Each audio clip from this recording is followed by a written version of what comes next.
শুভ সকাল বন্ধুরা, কেমন আছো তোমরা সবাই? আশা করছি তোমরা সবাই ভালো আছো আর আমিও ভালো আছি। অনেক সকালে ঘুম থেকে উঠেছি। আজকে তো ছেলের স্কুল আছে, ওই জন্য সকালে অনেকটা আগেই উঠতে হয়েছে। কালকে রাতে এত ঝড় বৃষ্টি হয়েছে যে কি বলবো। রাতে তো ভেবেছিলাম ছেলেকে মনে হয় সকালবেলা স্কুলেই পাঠাতেই পারবো না, কিন্তু দেখো সকাল হতে না হতেই এত সুন্দর পরিষ্কার আবহাওয়া, ঝকঝকে রোদ দেখে মনেই হচ্ছে না যে কালকে রাতে কালবৈশাখী ঝড় সাথে বৃষ্টি এত কিছু হয়েছে। কদিন এত প্রচণ্ড গরম ছিল যে এই ঝড় বৃষ্টিটা না দরকার ছিল, না হলে ওয়েদারটা ঠান্ডা হতো না। আজকে অন্য দিনের তুলনায় অনেকটাই ঠান্ডা আবহাওয়া, কিন্তু এই ঝড় বৃষ্টি যেমন একদিকে ওয়েদারটা ঠান্ডা করেছে, সবাই গরম থেকে অনেকটা রেহাই পেয়েছে, তার একটা খারাপ দিকও আছে। চারপাশে অনেকেরই যাদের কাঁচা বাড়ি, মাটির ঘর বাড়ি, সেগুলো অনেকেরই ঘর বাড়ি আমাদের আশেপাশে এদিকে খবর পাচ্ছি যে সে কালকের ঝড়ে অনেকের ঘর বাড়ি ভেঙে গেছে, অনেক গাছপালা ভেঙে পড়েছে, ক্ষয়ক্ষতিও অনেকটাই হয়েছে। আসলে সব কিছুরই তো একটা ভালো একটা খারাপ দিক থাকে, তাই না? সেই ভালো খারাপ দুটোকে একসাথে মেনে নিয়েই তো আমাদের চলতে হবে। তো ছেলেকে রেডি করিয়ে নিয়েছি, তারপর স্কুলে দিতে গেছিলাম। স্কুলে দিয়ে তারপর বাড়ি এসেছি। বাড়ি আসার পরে এখন আমার যা রোজকার কাজকর্ম থাকে সেগুলোই করছি। তারপরে আস্তে আস্তে এবার অন্য অন্য কাজের দিকে এগিয়ে যাব। বারান্দায় কিছু জামা কাপড় মেলা ছিল, সেগুলো এখন তুলে নেব। কেননা কালকে ঝড়ে এত ধুলোবালি ঘরে ঢুকেছিল না, রাতে একবার পরিষ্কার করেছি, ঘর বাড়ি ঝাড় দিয়েছিলাম, ঘর বারান্দা সব কিছু, কিন্তু ভালো করে পরিষ্কার হয়নি। ওই জন্য এখন আরেকবার ঝাড় দিতে হবে। দেখে কেউ বলতে পারবে যে কালকে রাতে আমি এই জায়গাগুলো একবার করে ঝাড় দিয়ে পরিষ্কার করেছিলাম?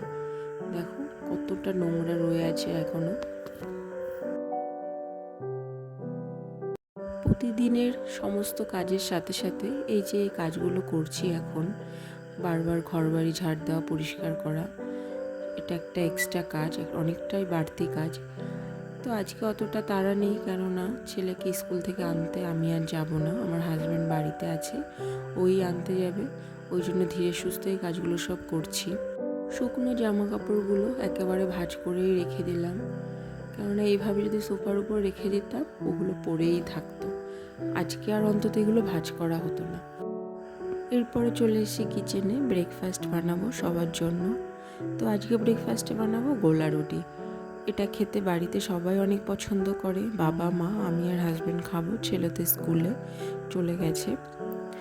তা আগে টিফিনটা রেডি করে নেব, তারপরে অন্য অন্য কাজগুলো করব, মানে অন্য অন্য রান্না যেগুলো আছে সেগুলো করব। আমি প্রতিদিন যেটা করি, সকালে যে ব্রেকফাস্টটা আমি রেডি করি, সঙ্গে সঙ্গে ভাতটাও বসিয়ে দিই, মানে লাঞ্চের জন্য যে ভাতটা আমাদের লাগবে সেটা একেবারে বসিয়ে দিই একসঙ্গে। এতে কি হয়, দুটো জিনিস একসঙ্গে হয়ে যায় আর কাজগুলো করতেও সুবিধা হয়। ভাতটা বসিয়ে দিয়েছি, ওদিকে ভাত হচ্ছে, আর ব্রেকফাস্টে যে গোলা রুটি বানিয়েছিলাম সেটা খাওয়া হয়ে গেছে। আজকে কাঁচকলা দিয়ে আলু দিয়ে মাছের ঝোল করব, আর এই যে ঝিঙেটা এটা সেদ্ধ দেব। এই ঝিঙে সেদ্ধটা বাবা মা খুব পছন্দ করে, তা ওনাদের জন্য ঝিঙেটা সেদ্ধ দেওয়া হয়, আমি আর হাজব্যান্ড খাই না। তো এরপরে চলে এসেছি ওপরে। ভাত হয়ে গেছে, টিফিন করাও হয়ে গেছে সকালে।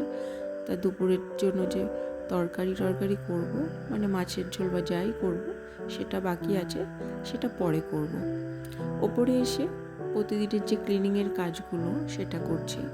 এই কাজগুলো আমি রোজই করি, আমি দেখছি প্রতিদিন করছি এই জিনিসগুলো পরিষ্কার, কিন্তু তাও আজকে করলাম তো কালকে আবার দেখব খুব বেশি না, কিন্তু একটু হলেও ধুলো জমেছে। কোথা দিয়ে যে এত ধুলো চলে আসে ঘরে কে জানে। আর ঘর বাড়ি পরিষ্কার পরিচ্ছন্ন রাখলে সংসারে একটা লক্ষ্মীশ্রী বজায় থাকে। সুন্দর সাজানো গোছানো একটা সংসার, ঘর বাড়ি সবারই তো পছন্দ, তাই না? আর সেটাকে তো পরিপাটি করে রাখার দায়িত্বটাও আমার সংসার, সেজন্য আমাকেই তো সমস্ত কিছু করতে হবে। সংসারের তো আরও অনেক কাজ আছে, সেই সমস্ত কাজের মাঝে মাঝে সময় বের করে এই কাজগুলো তো করে নিতে হবে। প্রত্যেকটা কাজ স্টেপ বাই স্টেপ যদি করতে থাকি, দেখব সময় অনেকটা সাশ্রয় হয় আর আমাদের কষ্টটাও কম হয়। আর ঘরে যদি বাচ্চা থাকে তাহলে ঘরবাড়ি একটু বেশি অগোছালো থাকে, একটু নোংরা হয়।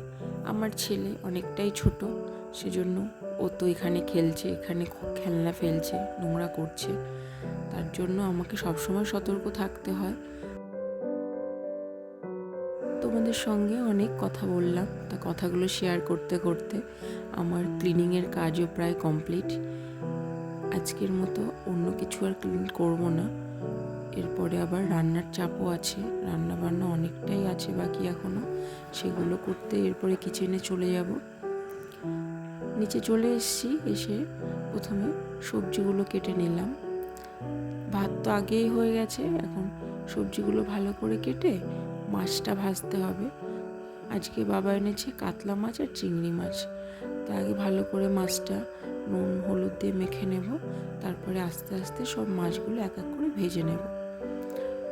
এখন না খুব বেশি আইটেম রান্না করি না, রান্নাঘরে একটু কম টাইম দিই, গরমের জন্য বলো বা নিজে অন্য অন্য কাজে যাতে সময় দিতে পারি, তার জন্য সব কিছু যাতে ঠিকঠাক ম্যানেজ করতে পারি আর কি, তার জন্য এটা করছি। ছুটির দিনগুলোতে বেশি পরিমাণে রান্নাবান্না করা হয়, কিন্তু অন্য দিনগুলোতে হয়তো একটা তরকারি করছি বা দুটো তরকারি, এটা করেই কমপ্লিট করে দিচ্ছি। তো আজকে লাঞ্চের জন্য রেডি করেছি আলু কাঁচকলা টমেটো দিয়ে কাতলা মাছের ঝোল, আর আমার ছেলের চিংড়ি খুব পছন্দ, ওই জন্য চিংড়িটাও দিয়ে দিয়েছি এই ঝোলের মধ্যে, এতে একটু তরকারির টেস্টও ভালো হয়। আর ঝিঙে আলু সেদ্ধ দিয়েছিলাম। রান্নাবান্না হয়ে গেছে, এখন বানাবো হোমমেড ম্যাঙ্গো লস্যি। লস্যি তো আমরা অনেক সময় প্লেন খাই দই দিয়ে, যে নর্মালি যে লস্যিটা করা হয়, কিন্তু আমার না এই ম্যাঙ্গো ক্রাশ দিয়ে লস্যি খেতে খুব ভাল লাগে। এই জন্য আমি বাড়িতে যখনই লস্যি রেডি করি তখন এই ম্যাঙ্গো লস্যিটাই বানাই। তো দেখো আমার এটা বানানো হয়ে গেছে, খেতে না খুব দারুণ লাগে, খুবই টেস্টি, কি বলবো। গরমের দিনে না এরকম একটা লস্যি একদম প্রাণটা জুড়িয়ে দেয়। তো সবাইকে দিয়েছি, কিন্তু ছেলেকে দিইনি, ওকে আগে স্নান করানোর জন্য উপরে নিয়ে এসেছি। ওকে স্নান টান করানো হয়ে গেছে, তারপরে ওর জামা কাপড়টা পরিয়ে দিচ্ছি। ওকে আগেই দিতাম, তা ভাবলাম যে বাচ্চা তো ও খেতে অনেকটা সময় নেয়, ওই জন্য স্নান করাতে দেরি হয়ে যাবে, ওইদিকে সময়ও হয়ে যাচ্ছে, তাহলে আমাকে স্নান করাই তারপরে দেবো। ও খুব একটা পছন্দ করে না দইয়ের জিনিস, জোর করেই খাওয়ালাম, অভ্যাস করতে হবে সব কিছু খাওয়ানোরই। তারপরে আবার চলে এসেছি, এবার নিজে স্নান করব, কিন্তু তার আগে কিছু জামা কাপড় আছে কাচাকাচি করতে হবে। রোজকার জামা কাপড় রোজকার যদি না ধুয়ে দিই না, তাহলে অনেক জামা কাপড় জমে যাবে, আর তারপরে যখন 2-3 দিন পরে কাচতে যাব খুব কষ্ট হবে। কিন্তু প্রতিদিন যদি একটু একটু করে ধুয়ে দিই, কাচাকাচিটা করে নিই, তাহলে আমারই তো কষ্টটা কম হবে। ওই জন্য বুদ্ধি করে না নিজের কাজগুলো ঠিকঠাক ম্যানেজ করে নিতে পারলে নিজের জন্যই ভালো, নিজের কষ্টটা কম হয়, সব দিক দিয়েই সুবিধা। স্নান টান করে তারপরে জামা কাপড়গুলো ছাদে মেলে দিয়ে চলে এসেছি ঠাকুর ঘরে, এখন পুজো করব।